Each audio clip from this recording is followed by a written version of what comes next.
Greetings and welcome to the Do Business Better podcast. It's me, your host, Damian Mason, with another great episode for you today because I got a great guest. This is a friend of mine named Brad McDonald. He's the founder and president, I think we'll call him CEO. He'll tell you what his title is, of Freightco. Freightco as a logistics as well as a dedicated trucking company. And Brad has been on the show before. In fact, it was about a year ago that Brad was on. We've known each other since we were in high school. Hardworking, successful, entrepreneurial-minded individual. You're going to love hearing from Brad McDonald.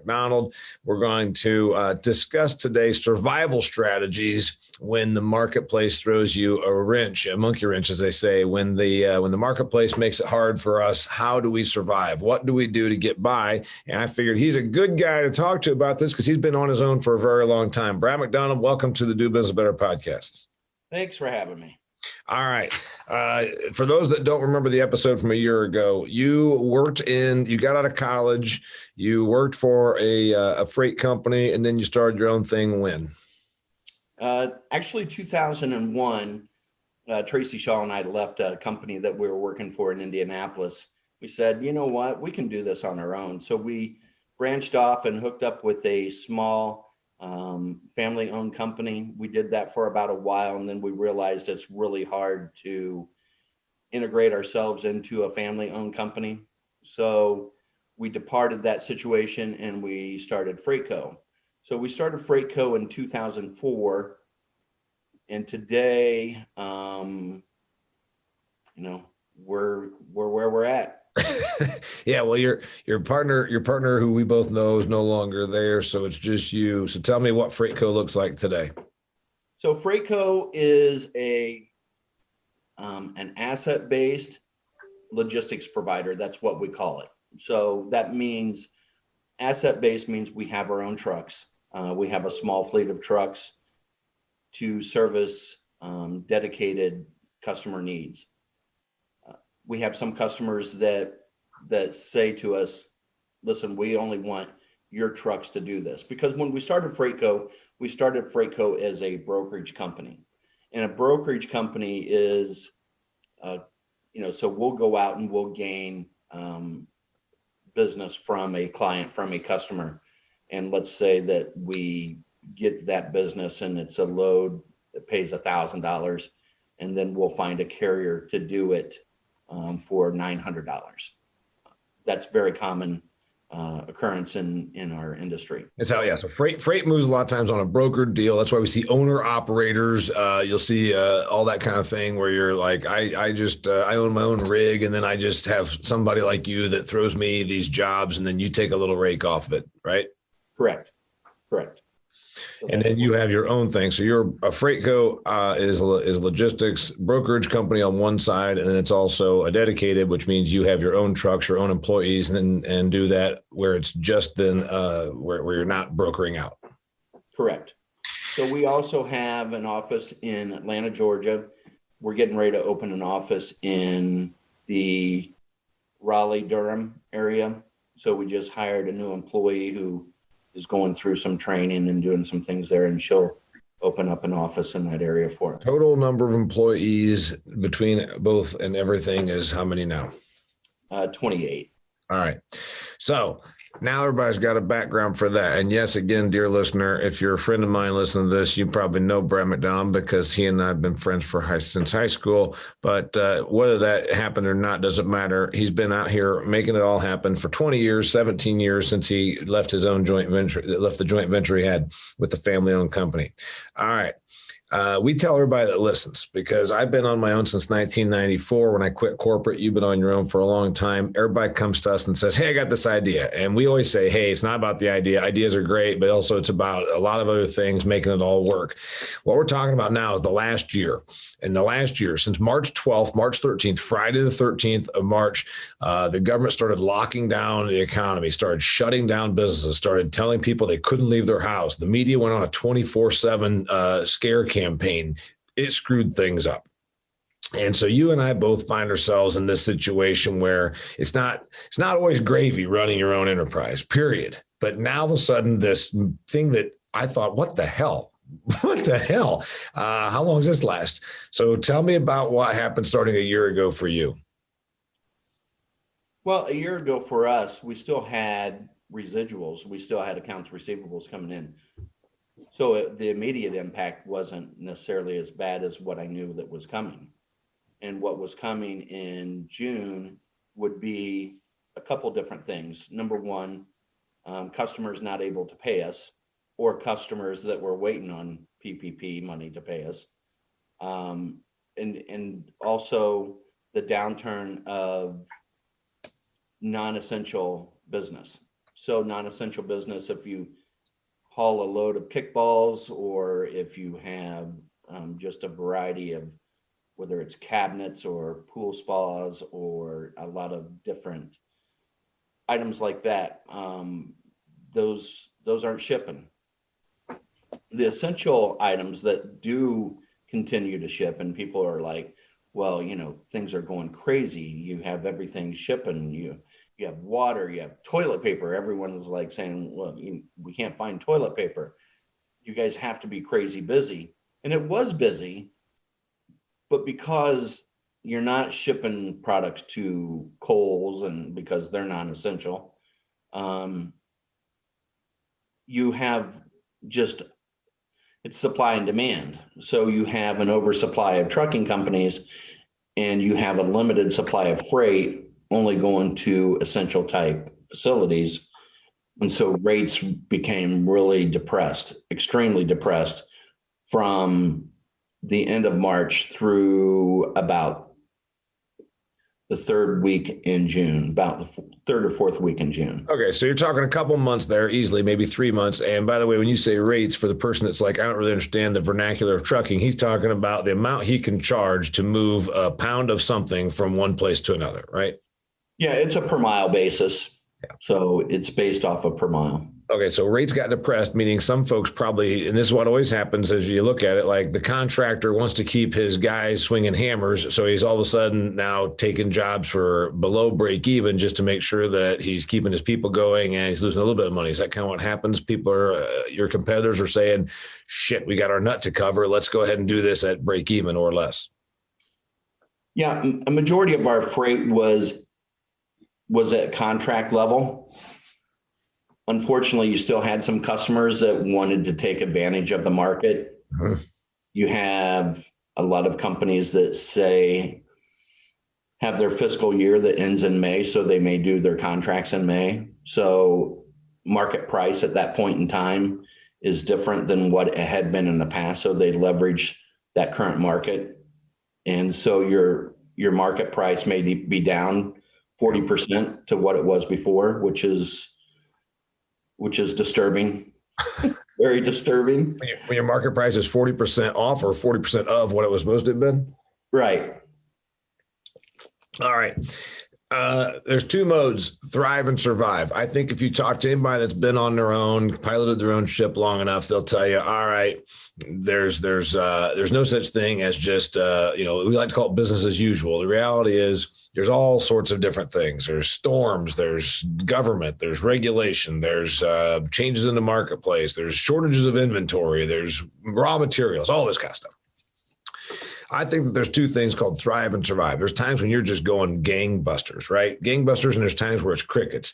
You hope that your bad times, if you work at it, I've tried to get to where my crickets don't kill me and my thrives don't kill me from going too hard. Like, in other words, I try to make it to where, like, even bad months, quarters, years aren't as bad as they used to be. That's what I think is a key to longevity. It's kind of like, man, 20 years ago, if I'd have had a quarter like this, it would have killed me, but now it doesn't. Is that what you do? Tell me what you think of when you look at thrive versus survive, crickets versus gangbusters.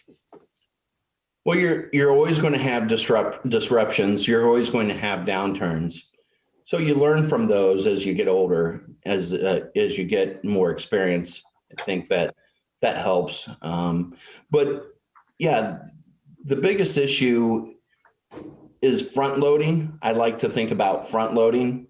I know there's going to be a disruption. I know what I can live on. I'm not going to make a decision. I'm going to be measured in my decisions on what we're going to do and how we're going to spend money and where we're going to spend money. So that helps with the downturns a little bit. And sometimes the downturns aren't necessarily so bad. So when you have a downturn and you get some correction and you get some corrections in the marketplace, sometimes when you have a downturn, it provides you an opportunity to pick up assets that aren't on an inflated level. Yeah. When things are really good, trailers cost more, trucks cost more. Yeah. So you want to put yourself in a position that when you have a downturn, that you have enough cash on hand that you can take advantage of that downturn, that you can buy assets on a lower cost than if you could any other time. And really that helps you get through. I mean, that helped us get through this last episode that we had, which was just a total disaster. Unfortunately, we leveraged some of the equity, to help us get through that. But I'm just happy that we had some assets that we could do some of that with. So the mindset during those time frames is easier for you and I because we're not kids anymore.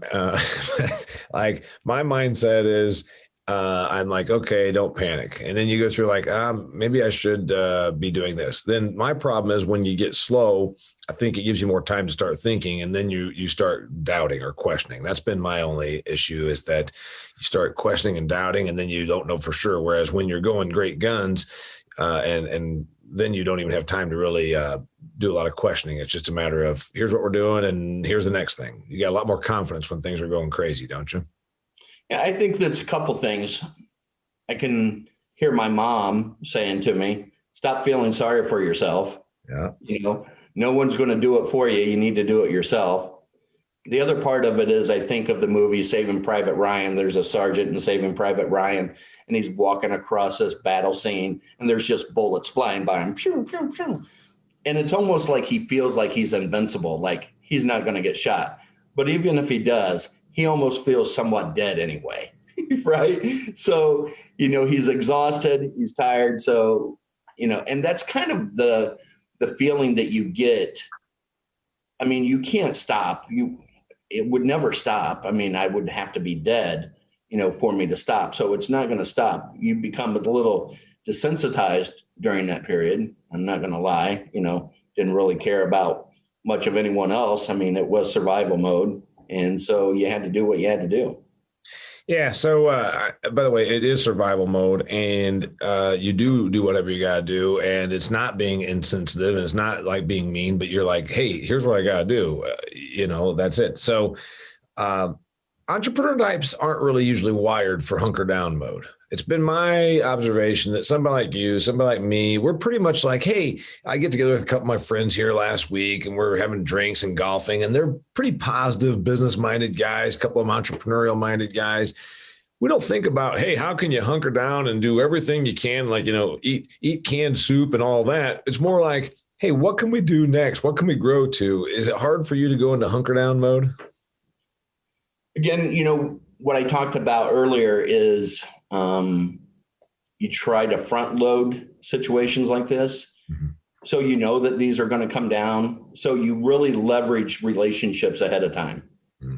And so you want to develop those relationships. So let me give you an example.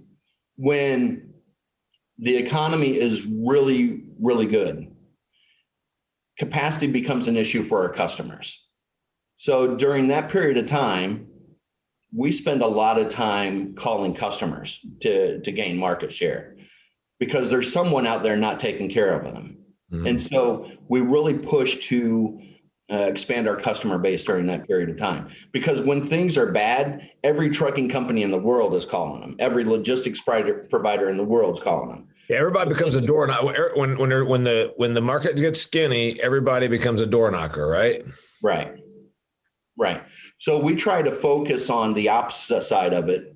And so when the market is really crazy and expanding, we try to get more business. When the economy is retracting, then we try to get more carriers, because in our business in the logistics side, we're looking for that more independent contractor, that more owner operator, that small trucking company to become their sales force. Yep. So when they're struggling to get freight, we go to them and say, we have this book of freight. We can keep you busy. We can tie you into this lane. So we so during that time, we focus on the trucking side, the truck side, expanding. We always say the one with the most trucks wins. So we try to gain as many trucks during that time as we can. So when we have an upturn in the economy, we have capacity to provide our customers. You've got people that can haul it for you. And then on the other side, you talked about when there's weakening in the marketplace, when there's fear in the marketplace, when there's softening, then that's time to also go out and buy more equipment, et cetera, on the different side. So like you said, the two sides of the equipment, one thing is you own, the other one is you just need to have relationships. Correct. I've noticed that when you're up, my wife and I went through a really tough time between 2001 and 2005. And about 2005, she said, Damian, I really missed the confidence it used to exude and how and I said, honey, for 4 years, I feel like all I've done is made bad decisions that have cost us. My confidence is eroded because I've made a lot of bad decisions that have hurt us. And of course, I appreciate her support. And anybody that's honest can say that. After a few years of tough time, you get doubtful about your decisions. Am I arrogant if I say that I don't? Because, decisions are decisions. That's really how I feel about them. We learn from them. I tell my employees, you're going to make mistakes. Yeah. Just don't make something, and I give them enough leeway to make those mistakes. It's impossible for me to say that I made a bad decision because I make decisions on trying to do the right thing all the time. So if you're trying to do the right thing all the time and it's the wrong decision, you just got to live with it. It's kind of like golf. Golf is, you're not always going to hit a perfect shot every time. It's how do you recover from that? And can you put yourself in a position that you don't put yourself in the woods? And sometimes you're going to end up in the woods. So how do you get out of that situation? So you really have to own up to the decision that you make or made, and then you got to determine how you're going to get out of it and put yourself in a position so that you can hit that next shot to get onto the green, or put yourself in a position that you can have a good shot after that. Dear listener and viewer, you are hearing his golf analogy because before we started recording, we talked about me having taken up the world's most frustrating game, golf, which I tried when I was a teenager. Then with a starter set someone gave me. Then I tried when I was in college because I was going to be a corporate guy, and I decided I was going to scare my customers. And then I began again here last year with my bride and my friends and took lessons.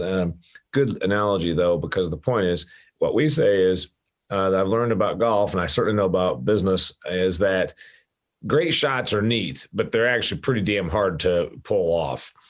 It's not the great shots that you need. It's the limiting the absolute killer shots, the ones that cost you 6 strokes because you just really, really screwed it up bad. So I think that's true. So if you can avoid this, people worry too much about, if I do this, and this, you're probably not. You're probably not going to get into, you try something new, you do this project, you take on this contract, it's probably not going to kill you. So I agree with you on that. I'm not talking about being rattled by decisions. It's more that after you're getting going, you're like, son of a bitch. I wish I could take this one back. More like that. Yeah. In 2008, I thought I was rich, right? And so that's when we started Freightco Dedicated. So we had the brokerage side of it, and we decided, we had customers that were saying, you need to have some of your own trucks. We can put you on these lanes and we'll lock into some long-term contracts. And so we did that. We went out and bought some trucks, and we went out and bought some trailers, and spent some money, and went into some debt. And then along comes increased fuel prices. Fuel prices went $4 a gallon. Recession hit, and here I am stuck with assets. That's depreciating assets. Depreciating assets, correct. Right. And so the cash dries up pretty quick when you have to make payments on equipment that's not making you any money. Mm-hmm. So that's a bad decision. Mm-hmm. But it's not so bad today. Right. Today, there's capacity demands, that equipment is very much needed. So, it's just being able to manage through that environment. So the decision was a bad decision at the time, not so bad of a decision today. Just because there's an uptick in the economy, does that mean that I'm going to go out and buy more equipment? No, I'm not going to go out and buy more equipment. The reason why I'm not going to go out and buy more equipment, number one, is I don't know what the future holds. I don't feel real confident in what's going on with our future. So if I need a little depreciation, or if we need to do something different, then maybe we'll look at something like that. But right now, we're still trying to recover from the 3 months that we lost. Yeah. That it was like 6 weeks of like shutdown, right? But it was 3 months of like nothing. Right. Yeah, I'd say that that's accurate. I'd say that my 2020 ended up off less bad than it was going to be, but it's because, as you said, there was a bunch of stuff in the pipeline that came through, and then some other things. Let's talk about. So I'd say I ended up, off by half, off by 40%, something like that. But 2021, these things. That's the tough part, is that 3 months, 6 months of chaos then means that it doesn't just clear up overnight. That's a lot of, it's kind of like, the rebound from an accident. You don't just bounce back to where you were pre-accident. It takes a lot of time. Even after the broken bones heal, you still need to get your muscles in shape, et cetera. It's kind of like that. Let's talk about strategy when the marketplace tosses you a grenade. I'm looking over here at my notes. By the way, dear listener, if you are just a listener to the Do Business Better podcast and you are not a viewer, this is also on my YouTube channel. So please go to the Damian Mason channel. It's real easy. Just go on YouTube, type in Damian Mason channel. And I'd like you to subscribe. The more subscribers I have, the more activity I get, the better, then more people can see this. It'll help it be more findable. Also, if you are a listener and you enjoy this, a reminder that you can buy either of my books. The one that's over my right shoulder or my left shoulder, Do Business Better, is made for entrepreneurs and wannabe small business owners. And Food Fear is the book about North American agriculture, past, present, and future. All right. Brad McDonald, marketplace tosses you a grenade. Strategy. Hunker down mode. Did you hunker down?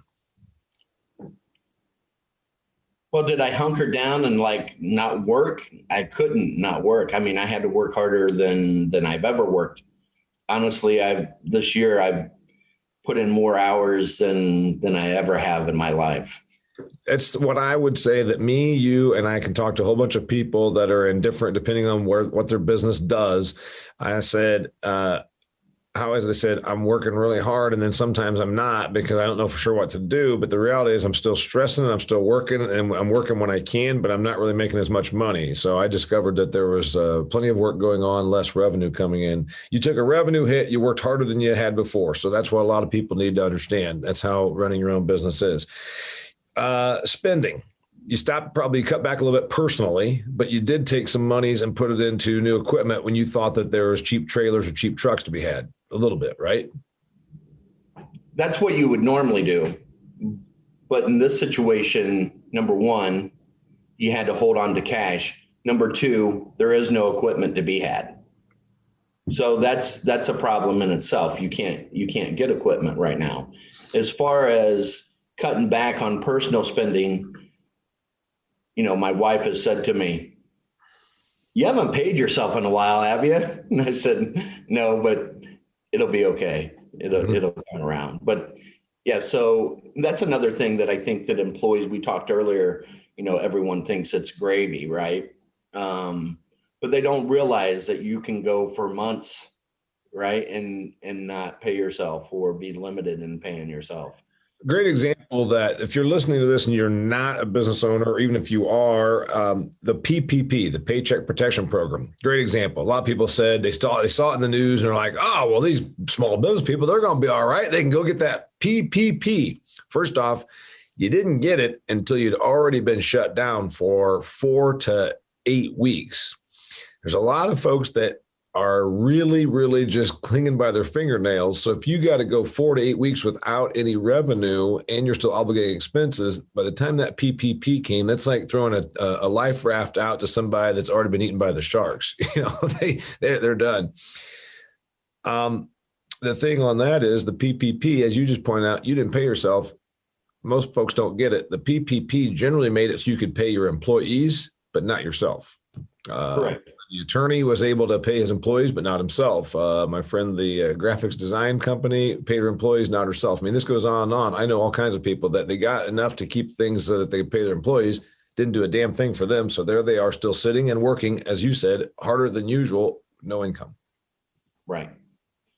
And we did get the second round recently of what they call the stimulus money or the PPP money. We just got that recently. The problem is that we needed that. We said that was coming back in October, and we applied for it in January, I think is finally when they released it to be for us to sign up for or apply for. And we just got it. I mean, it's crazy how long that took. And the unfortunate side of that is that, during that time in our industry, insurance is a very big expense. And I'm not talking insurance for employees, which is a big deal, but I'm talking about liability insurance. I'm talking about cargo insurance. I'm talking about physical damage insurance for equipment. That insurance is very expensive. And when you get PPP money for payroll, you still have 12% of your revenue, which is what it typically is, but it's not based off of revenue. When you don't have revenue, it's still a payment. You're still paying that, $30,000 a month for that insurance, regardless if you're running miles or not running miles. You Right. still have to pay that. Well, one of my big complaints, and I made this point, was that these government programs, after we were shut down, they talked about paycheck. Well, a lot of expenses have nothing to do with paycheck for employees. It's insurance. It's liability coverage. It's, a mortgage note on your restaurant, whatever. So they didn't do anything for that. Let's go back to strategies for you when the marketplace tosses a grenade at you. Did you fire people? We did let a few people go, but we also hired people to replace them. And the reason why is because it's hard to train people in our industry. It's a skill set that you have to know the industry. And so we tried to better ourselves. I mean, there were other people that were being let go. Yep. And so we looked at some people that maybe weren't real happy working for us. Right. So we said, hey, I don't think this is working out. And then we hired people that we thought that would be a better fit for us. You took it as an opportunity to get rid of folks that were square pegs and brought in people that you thought would were the machine, keep the machine rolling better because they had been downsized or outsourced or something like that. Correct. So that's a strategy, by the way, dear listener. If you're saying, well, I don't know, these guys are just talking, everything we're talking about, he's talking about buying when everybody else is running. He's talking about spending on the smart things. He's talking about then getting the right people in when the marketplace gives you an opportunity. All right. Did you chase more customers? You talked about going out and getting people on this. Did you do that by lowering your prices? Tell me about how you went about getting, on the one side, how you got customers for your actual trucking company, and then how you got team players and partners on the logistics. So what we did on expiring contracts, we limited the time period of that contract. So rather than sign a year-long contract, we said to them, listen, I can do it at this reduced rate, and I'll do it at this reduced rate until the market goes back up. So I'll do it for 2 months. I'll sign this contract for 2 months. But understand, if you're going to reduce my rate during this time, understand that if there's an upturn, that I'm going to expect the same. So it's really an uncomfortable feeling to talk to your customer that way. It wasn't something that I'd have ever experienced before, that I've had to do that. I had an employee that said that I was really aggressive with them. And unfortunately, I had to be that way because everyone was basically in survival mode. Right. They were taking, if they had the opportunity to, cut their transportation costs by 40%, well, that means that I'm going to lose out on 40%. Mm-hmm. But what happened was in July, when things started to come back around, and now even today, rates are extremely high. Unfortunately, you're dealing with limited capacity. So you're just trying to find as many trucks as you can to service your customer. So, yeah.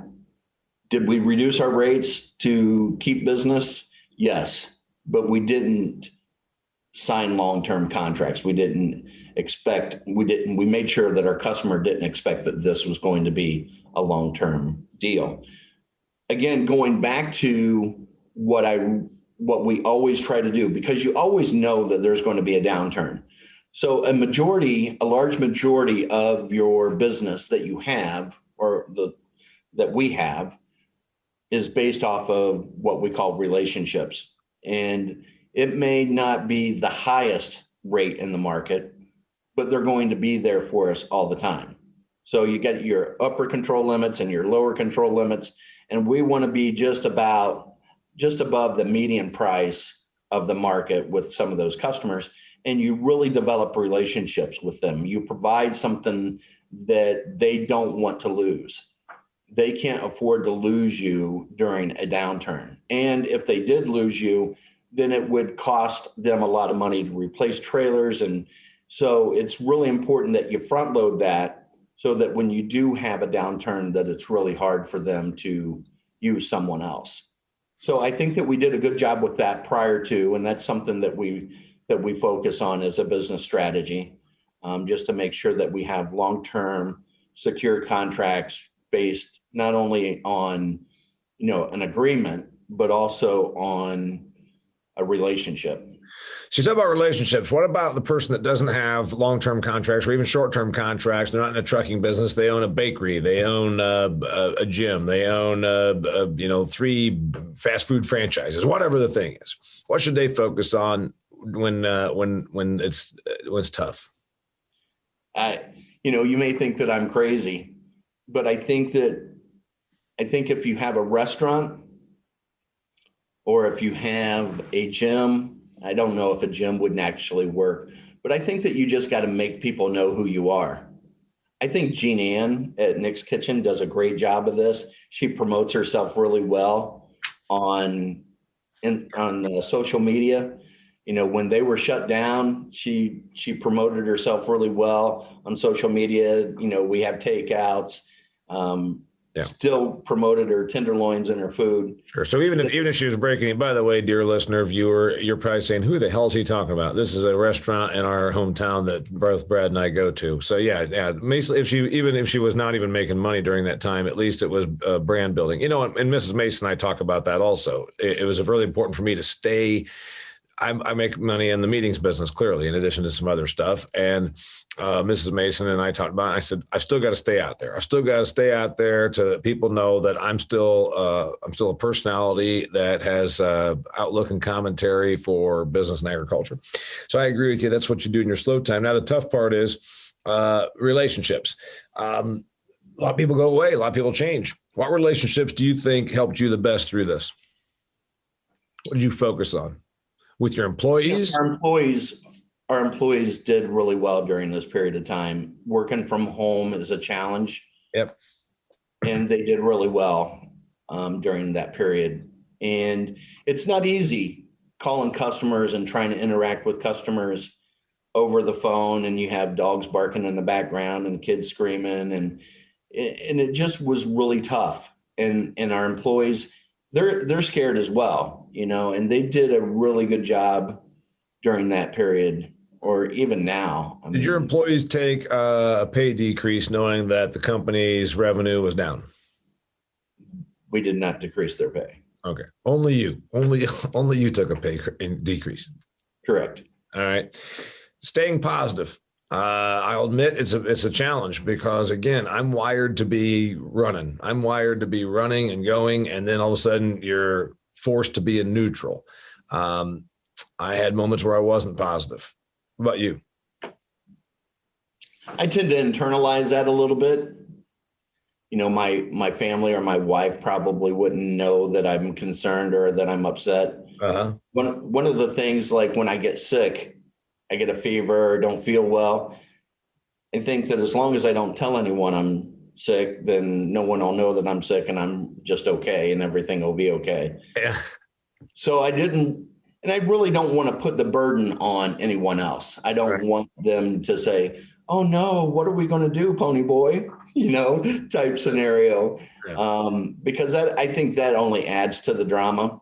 You know, you just got to be, I try to be very objective during those periods of time. You can be subjective, think about what ifs and, you know, be sad inside, you know.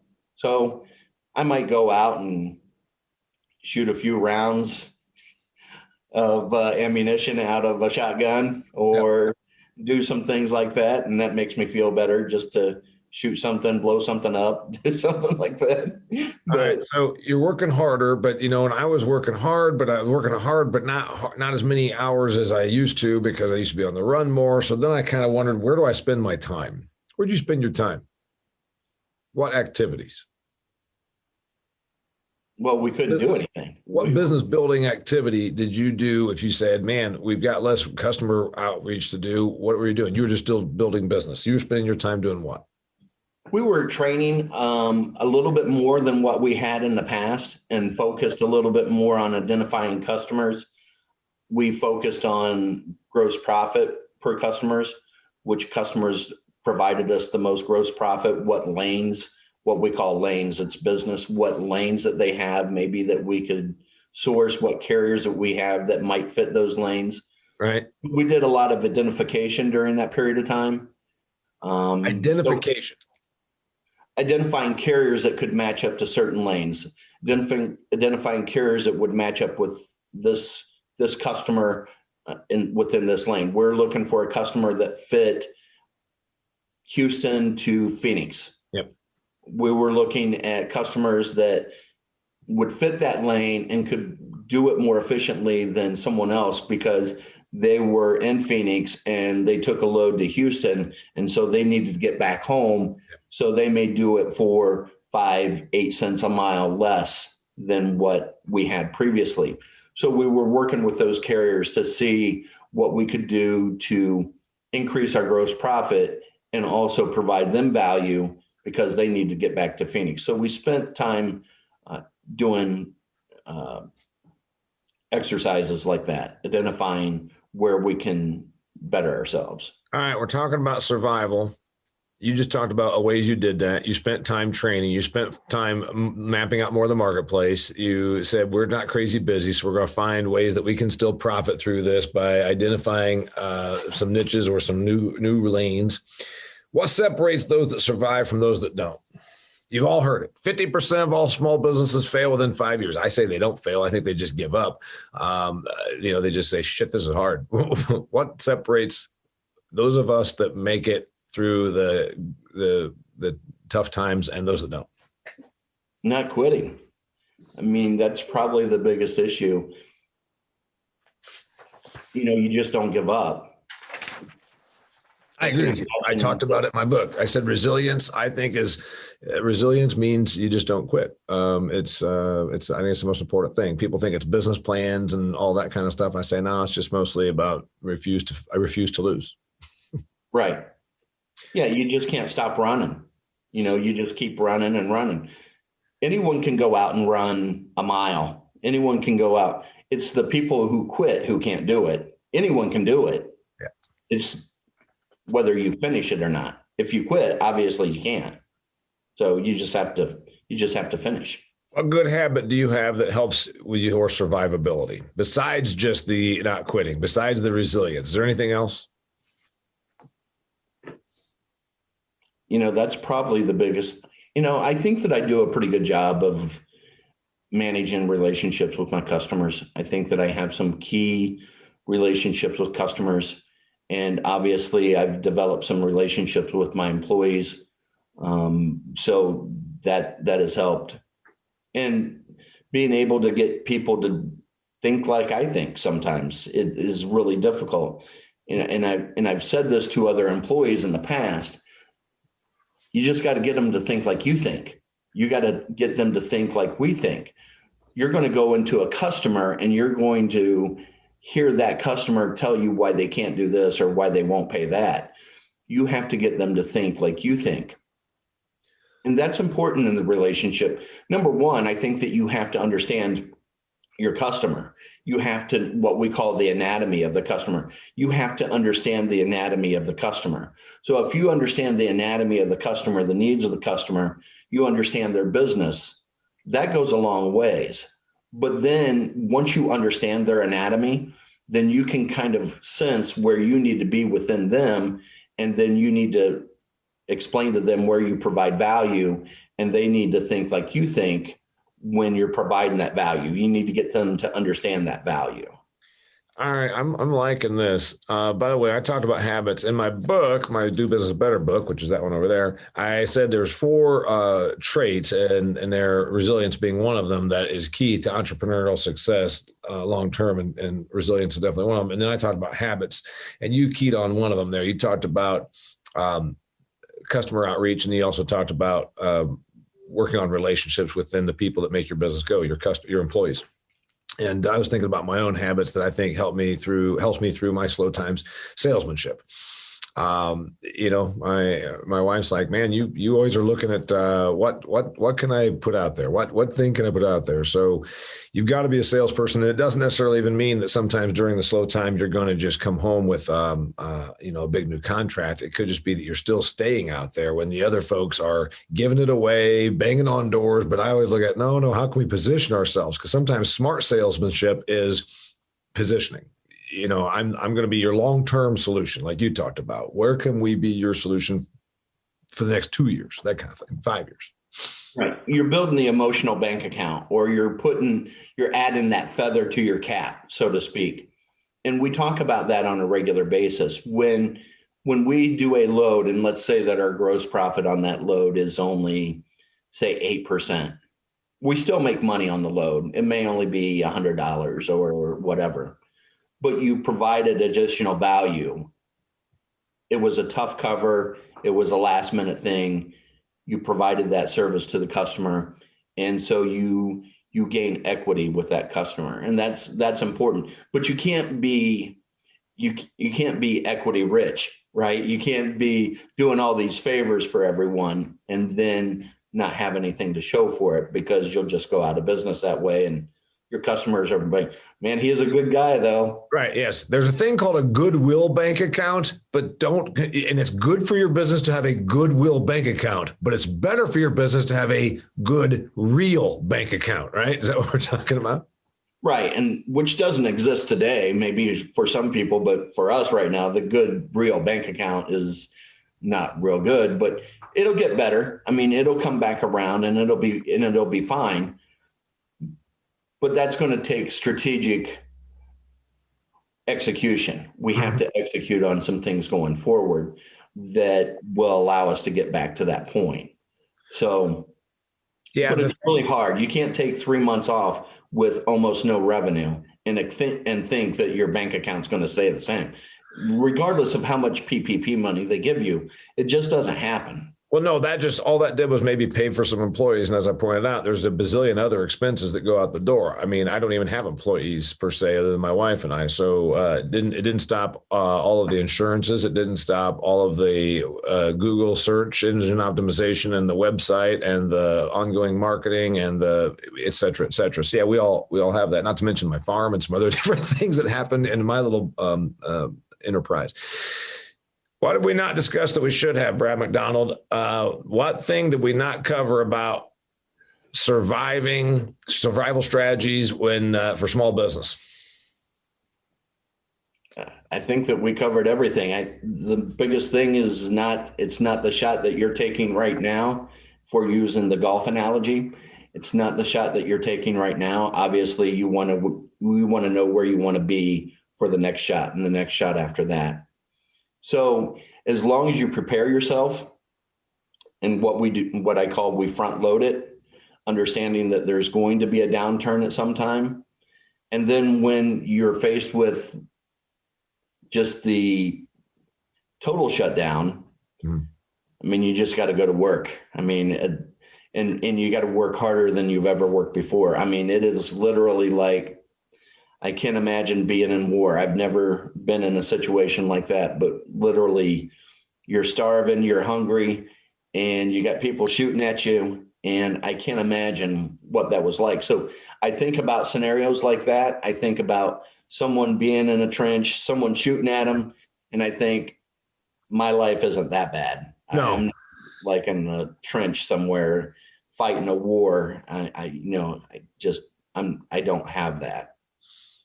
Yeah, it's a matter of perspective, what you're talking about there, that things were a little crummy. You took a bunch of revenue off my plate. It was out of my control. I'm pissed about it. But also, I'm not sleeping under my tank in Germany right now and having somebody try and toss a grenade under. We talk about the grenade gets tossed in the marketplace. Well, that's a figurative, not a literal thing. So, yeah, putting in perspective is a good thing. And also, you talked about another thing. It's a matter of preparatory defense. If you came into this situation that began a little over a year ago and it upset your apple cart, that's happened to all of us. If you came into it overextended because you made sure that you never, it's the old three little pigs thing. If you came into it with a straw house, you're screwed. If you came into it with a brick house because you did a little preparation and had some goodwill built up, had some money saved back, you're probably going to survive it a little bit. Closing thoughts? Just got to keep on keeping on. Or keep on trucking, considering you're the freight co guy. His name's Brad McDonald, buddy of mine since high school. You can find him. How do they find you, man? They're saying, hey, I want to do business with this guy. How do they find you? www.gofreightco.com. Gofreightco.com. Thanks for being here, man. Hey, thanks for having me. It was a good time. Dear listener and viewer, again, go on the YouTube channel and hit subscribe. It don't cost you nothing. It's a YouTube channel. It'll help me out because it'll help my exposure. And please join me again here. Until next time, I'll have great guests like Brad McDonald. Thanks a lot. Thank you. Until next time, it's a Do Business Better podcast.